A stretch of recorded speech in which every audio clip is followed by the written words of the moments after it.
Morning, and thank you for joining me today. First, want to welcome in the chambers the current Leadership Savannah class. We're excited to have them here in their City Hall.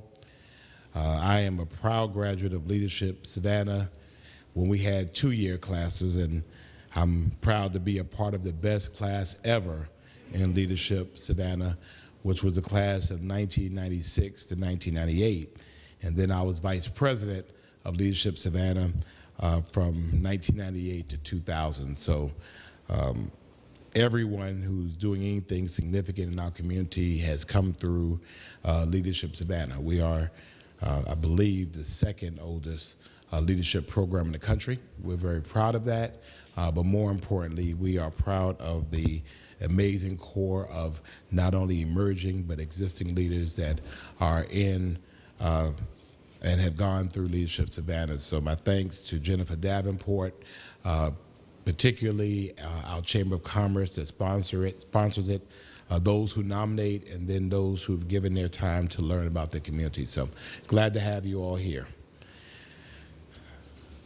So today is a very important day in our city. Today's election day.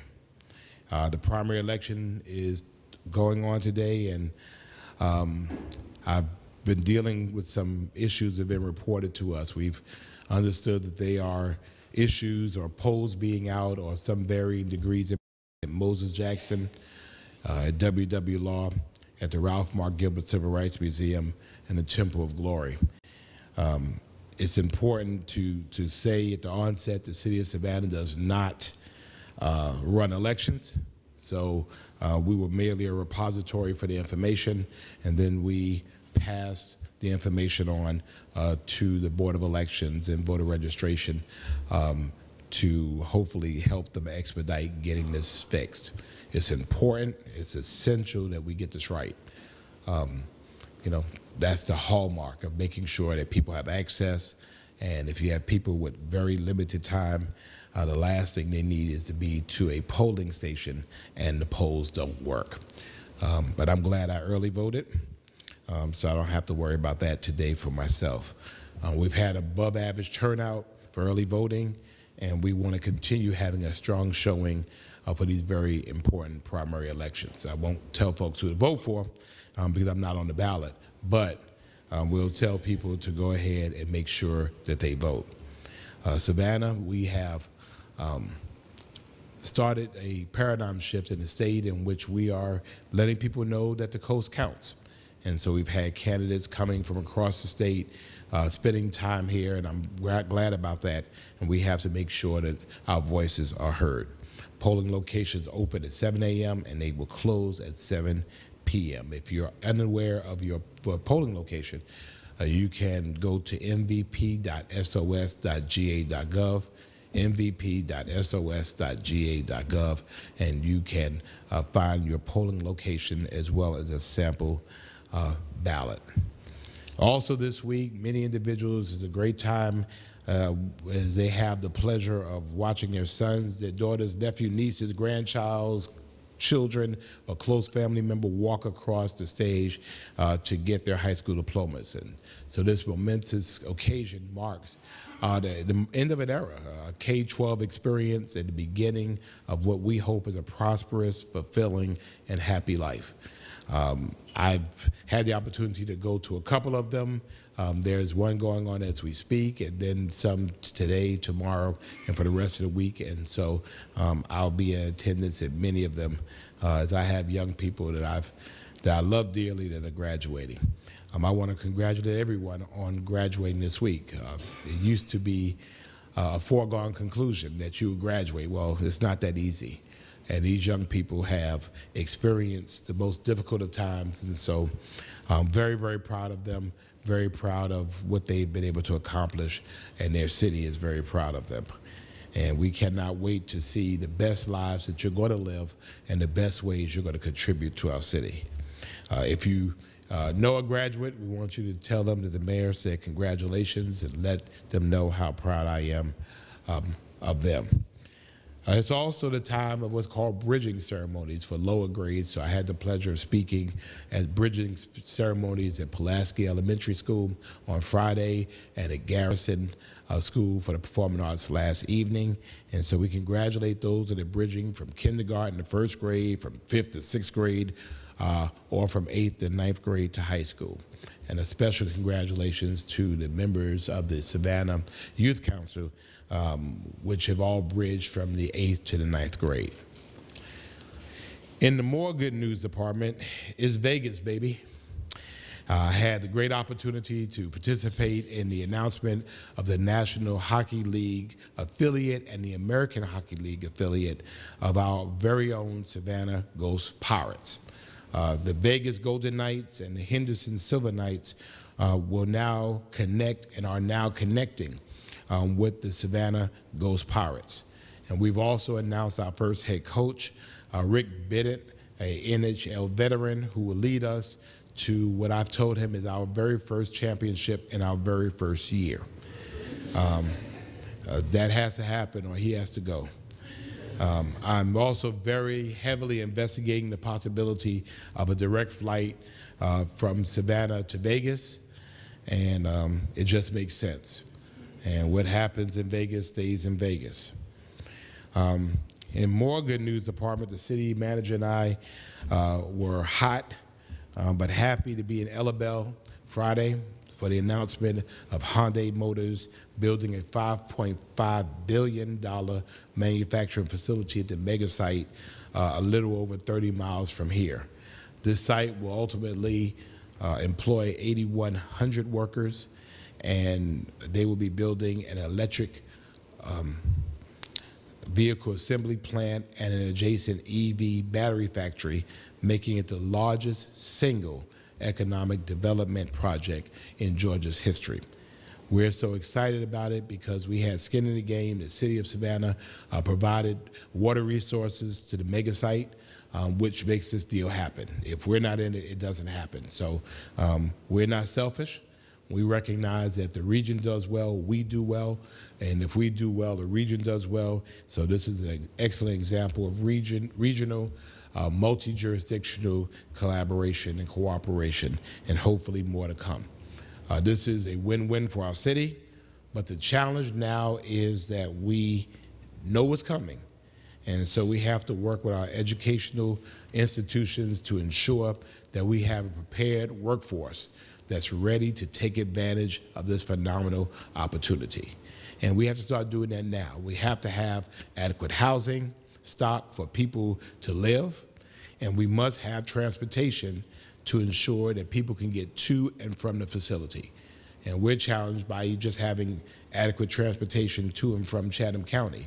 So we need to start having these conversations, and I would submit to you that that process begins today.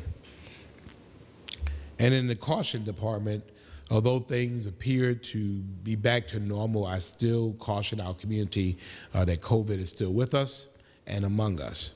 COVID cases in our community are up, and they are largely unreported or underreported due to the significant use of home testing, which is not reported.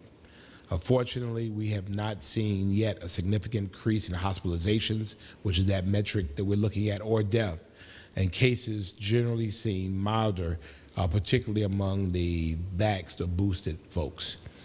We are seeing people who are boosted becoming infected with COVID, as well as those who have had it in the past, and are also boosted, but these are almost always very mild cases. The challenge long-term for us is that even folks with mild symptoms are developing what's known as long COVID, and that's COVID symptoms for an extended period of time, well beyond their infection. I recently had the opportunity to meet with some residents interested in changing the name of Calhoun Square to Susie King Taylor Square.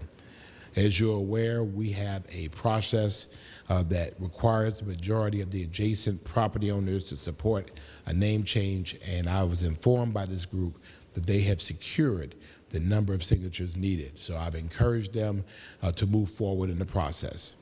I remain supportive of the movement to change the name, and I remain supportive of the name that's been chosen. We will continue to watch this process continue through and up to the Savannah City Council. This week, our second City Council workshop and regular meeting in May, and always excited about what Thursday night means for us.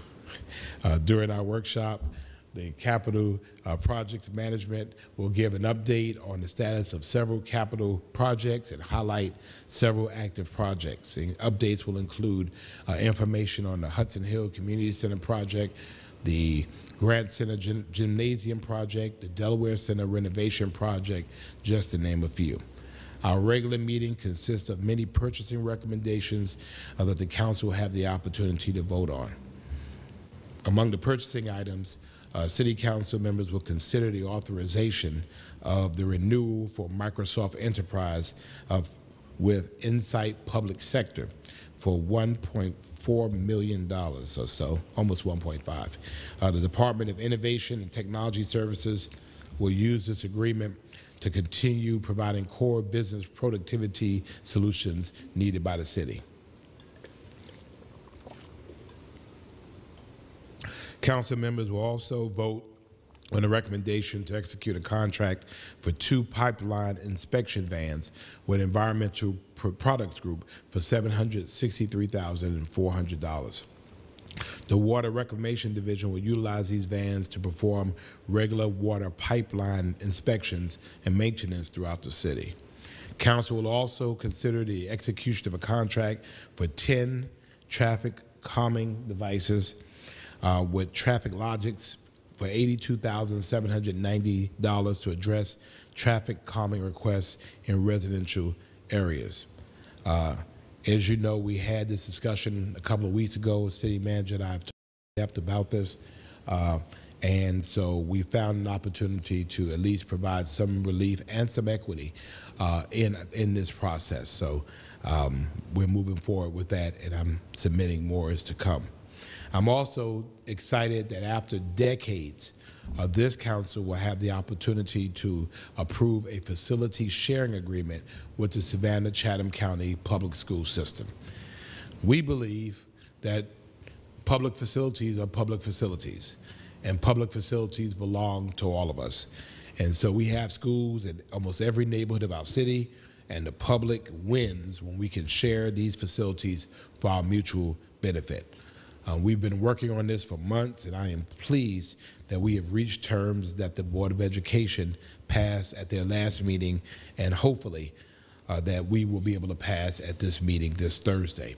I thank Superintendent Ann Levette, Board President Joe Buck, the board and the SCCP SS team, as well as City Manager Jay Melder, City Attorney Bates Lovett, and Team Savannah for literally their hours of work of helping get this done. This is a win-win for our community. The council workshop and a regular meeting will be broadcast on our city's Facebook page, SGTV Channel 8, and YouTube, and I've heard it's pretty popular, so please go ahead and watch and see what happens this week. The deadline is quickly approaching for artists to submit proposals to install artwork on the City of Savannah's storm drains. The Cultural Resources and Water Resources departments have partnered up for this initiative, and they were seeking bold and original designs that call attention to our waterways, reduce pollution, and protect our local ecosystems. So proposals from artists of all backgrounds and abilities who are local are strongly encouraged to apply.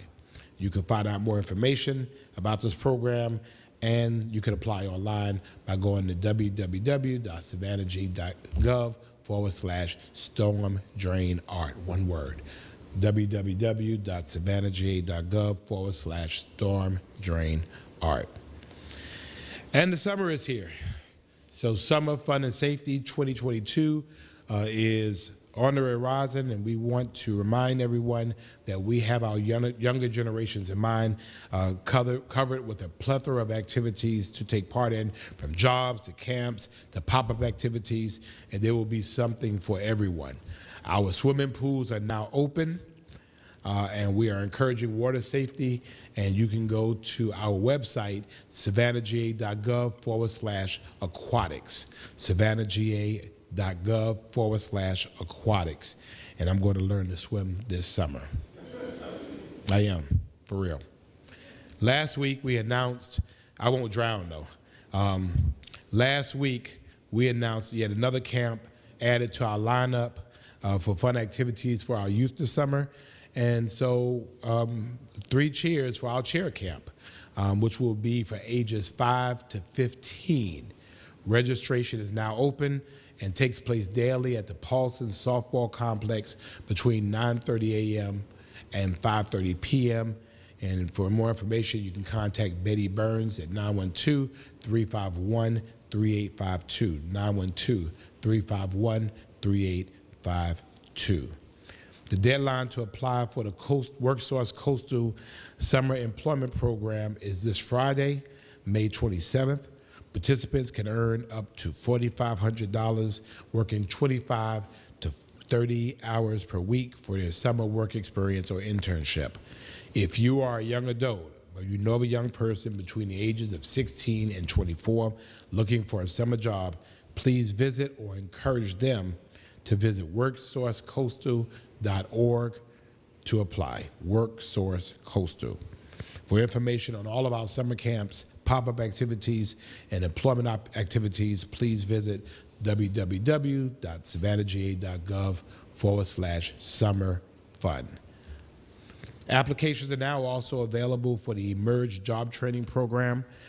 We have been working hard to create opportunities to provide on-ramps for people who want to be self-sustaining, who want to improve their careers, who need skills and job opportunities, and an off-ramp for those who want to be involved in activities that are detrimental to their health and safety. Here is an opportunity for you to do better and to be better.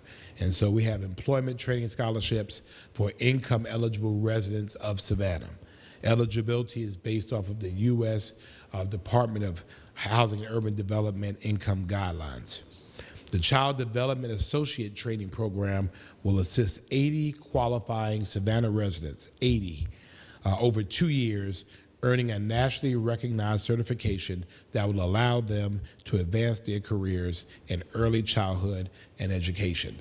So that's a good thing. Our Certified Kitchen Cook Program will assist 10 qualifying Savannah residents for an 8-week certification period to earn 3 industry-recognized credentials in the food service industry. And these programs will help defray the costs of tuition, equipment, and supplies associated with job certification programs to ensure that our city has the human capital that we need to meet our ever-growing demands of local businesses and industry. And we encourage you to go to www.savannahga.gov/emerge scholarship, savannahga.gov/emerge scholarship. Funds are still available for those small businesses impacted by COVID-19. The City of Savannah's Small Business Recovery Program will provide financial assistance in the form of grants to assist small businesses directly impacted by COVID-19. Eligible businesses may receive up to $10,000 in federal grant funds made available by the United States Department of Housing and Urban Development. For more information and eligibility requirements, visit www.savannahga.gov/SBRP, savannahga.gov/SBRP. Or call 912-651-6488, 912-651-6488. Finally, in the really get ready department, the start of the 2022 hurricane season begins in 8 days. And we want Savannah residents and businesses to start preparing themselves.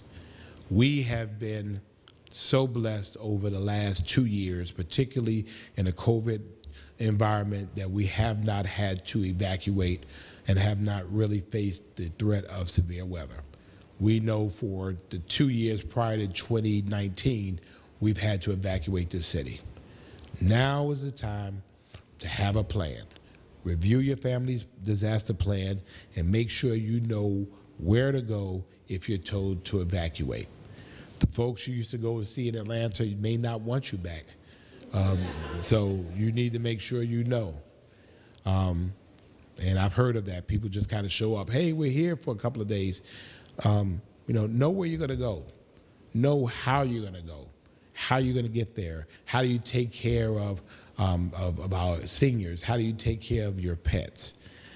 This is the time to do that. So if you go to ready.gov/plan, ready.gov/plan, you can find resources and information on what your plan should entail. Also, as experienced this past weekend, if you want to receive updates about potential torrential weather, hurricane impacts, or current weather events from our partners at the Chatham Emergency Management Agency, text CEMA, C-E-M-A, to 77295, CEMA to 77295. And as we continue through hurricane season, we will review different topics related to hurricane awareness. We'll also share the city's plans and what we do and how we do it. We are always in a constant state of readiness to maintain situational awareness, to make sure we know what to do and how to perform should something happen. But that is greatly enhanced if our residents are prepared. And so we're asking people to don't wait, go ahead and make your plans now. So that ends my prepared remarks, and I'll entertain any questions.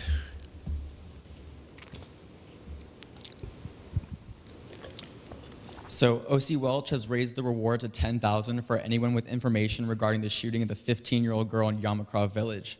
What's your reaction to that? And if Chief Minter is here, I wanted to know if there's any updates on the case. I don't think we have any updates of the case, and we say thank you. Okay. I mean, the fact of the matter is that this was a horrific event. I've met with the family, know the family, been engaged with the family. This is something going on, and we just have to get to what the bottom of it is. We know that people know, and so hopefully the money helps draw somebody out. But keep in mind that the money he's added, it was in addition to the money we've already put up for it. So we have skin in the game as well. This is a part of this nationwide issue of gun violence in our community.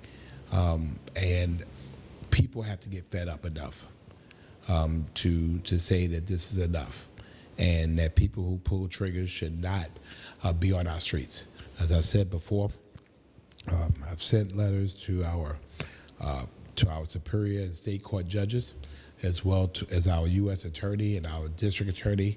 We have to say in a very united way that we're all for people being rehabilitated. We're all well for people doing better and being better, but I think we should have zero tolerance for trigger pullers. If you are going to pull a gun, if you're going to have a gun that you should not have, then the consequences need to be clear, they need to be concise, they need to be consistent, they need to be immediate. And so we have even started on the federal level, starting to process some of these gun crimes, because when you do fed time, you do real time. And so we have to make sure that people recognize if you're going to play that game, that you're going to have to suffer the consequences. Thank you. Thank you.